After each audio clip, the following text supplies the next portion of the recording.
Hello world, mates' wives, friends, family. These majestic whale sharks inhabit the Ningaloo Reef between March to August each year, and it is a very popular activity and a destination that seems to be very, very busy.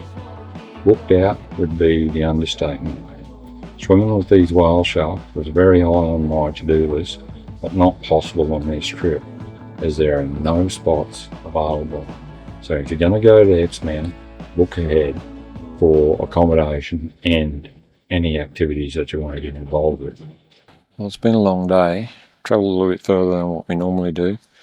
So we're going to pull into the rest stop as we'll be going into Exmouth tomorrow. Oh, geez, Louise. So, The sun. sun? Not sure it made the photo any better. You can't see? No. With the sun going down over the horizon, we didn't have any trouble finding a spot. Just moved around till we found a level spot. And we called it a night. Next morning, I walked outside and all the vehicles had gone. Wow. They are early birds, I tell you. So we arrived at Exmouth mid-July, and there are no vacancies at any of the caravan parks. But prior to us arriving, we had been advised to go to the information centre to get a spot in the council overflow park. In June 2024, all the caravan parks were at capacity, so the Shire of Exmouth opened the emergency overflow camping facility on Saturday, the 8th of June 2024. This is a temporary emergency accommodation option for travellers. Important to note, maximum of 3 night stays, unless there is a medical or mechanical reason for you to stay in town. You may stay only once per season. Bookings are available daily at the Ningaloo Visitor Centre from 2 p.m. to 4 p.m. unless sold out prior. FYI, there's a dump point and a water fill point in the far corner of the information car park. And this is not very Australian.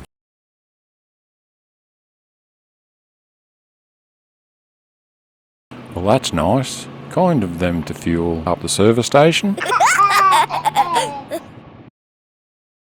Harold E. Holt radio station was commissioned in 1967, and in May 1999 Australia took responsibility for the US built facility.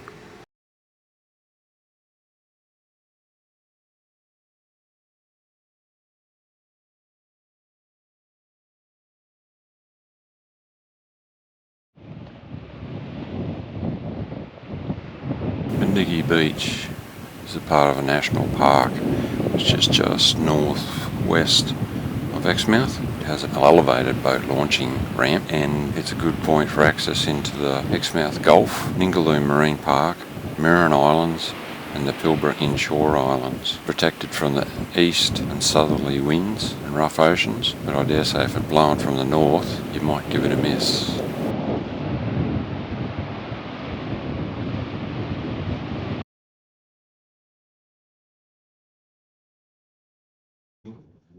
Jorribee Turtle Centre. Mother Nature has blessed us with these amazing creatures that can be found here in their natural environment all year round, foraging for food in the lagoon and sleeping amongst the coral. Taking time out to visit this centre and take in all of its discovery turtle information and what we can do to enjoy these gentle creatures with little or no impact on their lifestyle. In the summer months, the marine turtles gather to breed in the shallows and coming ashore to lay their eggs. In the following months, the turtle hatchlings emerge from beneath the sand and start their life journey. Information like female turtles come ashore at night to lay their eggs. They are easily disturbed by light and movement and will turn back to the ocean if they encounter either. Female turtles can lay up to 5 clutches of between 50 to 200 eggs that look like ping pong balls, and in the green turtle lifetime of up to 70 years can lay as many as 2,300 eggs.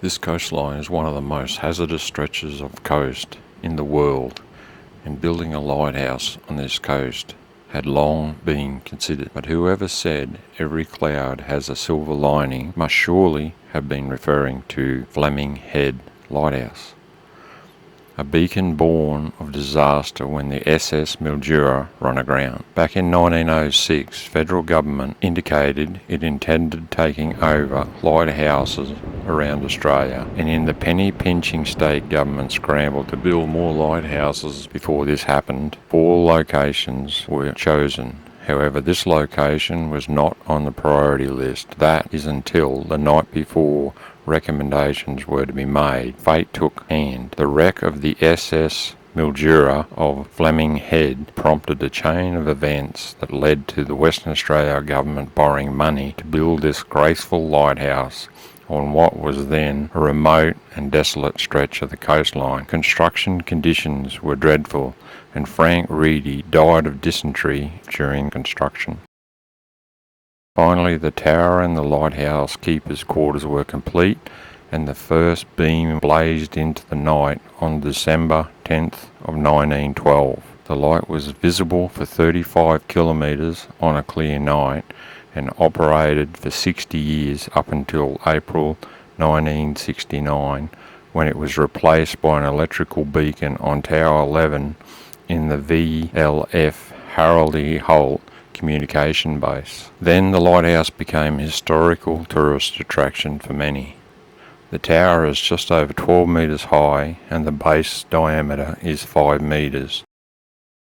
In the Second World War, the Northwest Cape was an important refuelling depot for the US naval ships, which led to the Harold E. Holt radar station being built near the lighthouse. According to the radar operator, Lou Moultrie, this was one of 4 radar stations established in the Northwest Cape during World War II. The purpose was to provide early warning of Japanese air attacks on Allied-based establishments in the area, particularly the US submarine refueling operation in the Exmouth Gulf.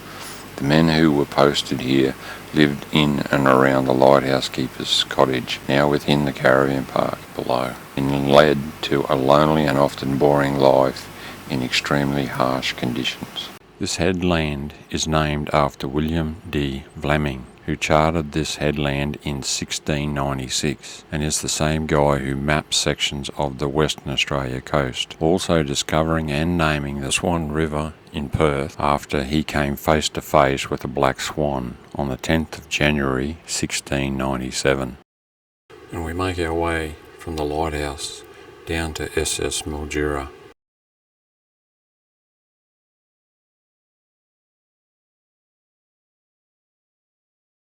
So here lays the remains of the steamship Mildura, a vessel of 2,200 tonne, at least 94.8 metres in length and 12.8 metres in width, run aground at full speed in the fog.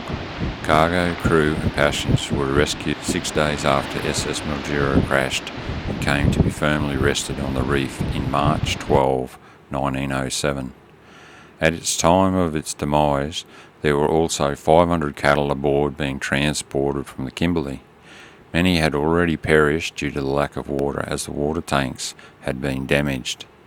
The cattle were herded and run overboard to make their way to shore. However, most were weak, and it thought that they had perished.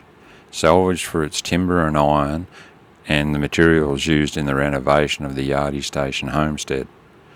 Then the hull was used as bombing practice during World War II, but I'm thinking they might have missed the target, as the remains seem to be intact, or at least the shape of a ship.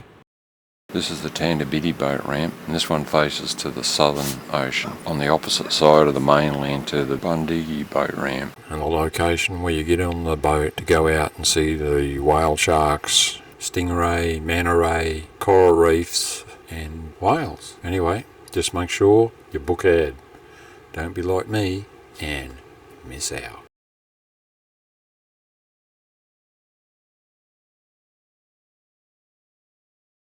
Nudist beach. Really? I didn't know if you could read that or not. I went to walk over there and thought, Don't have a look. no. Why? I would if I could walk. No, if you want to perv, you have to take your clothes off. Yeah, you got to rip your gear off. And if you're not looking for it, you wouldn't notice. It took me a minute before I saw it. I'm intrigued now. You're intrigued. I want to get in and have a look. Why did the turtle go to the party? Because he wanted to celebrate.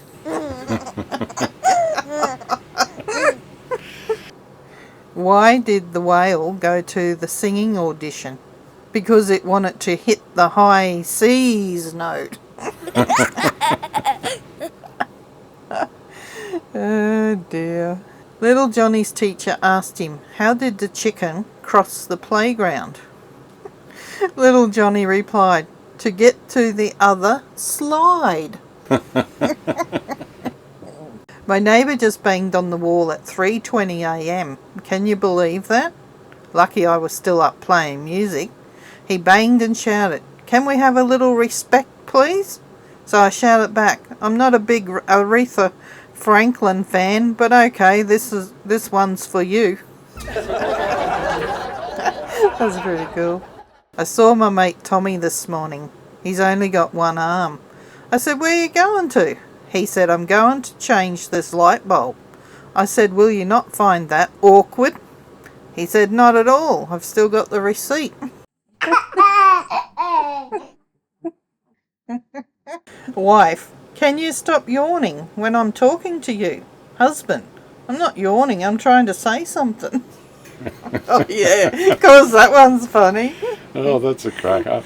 Why did little Johnny bring a ladder to school? He wanted to reach his full potential. Not good? It's interesting. Why did the turtle go to the doctor? Don't know, why did the turtle go to the doctor? Because it was feeling shell-shocked. Shell-shocked. Another turtle shell-shocked. How does a bee get to school? I don't know. Flies. On a buzz. On a buzz.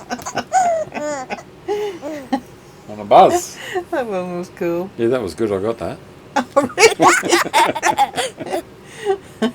What do you call a snail on a ship? I don't know. What do you call a snail on a ship?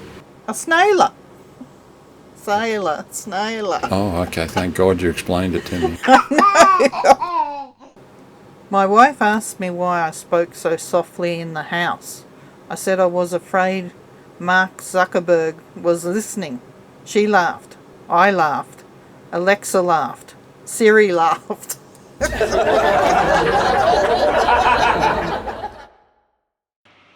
That's all from her. That's all from him. And that's all from both of us. It's hard.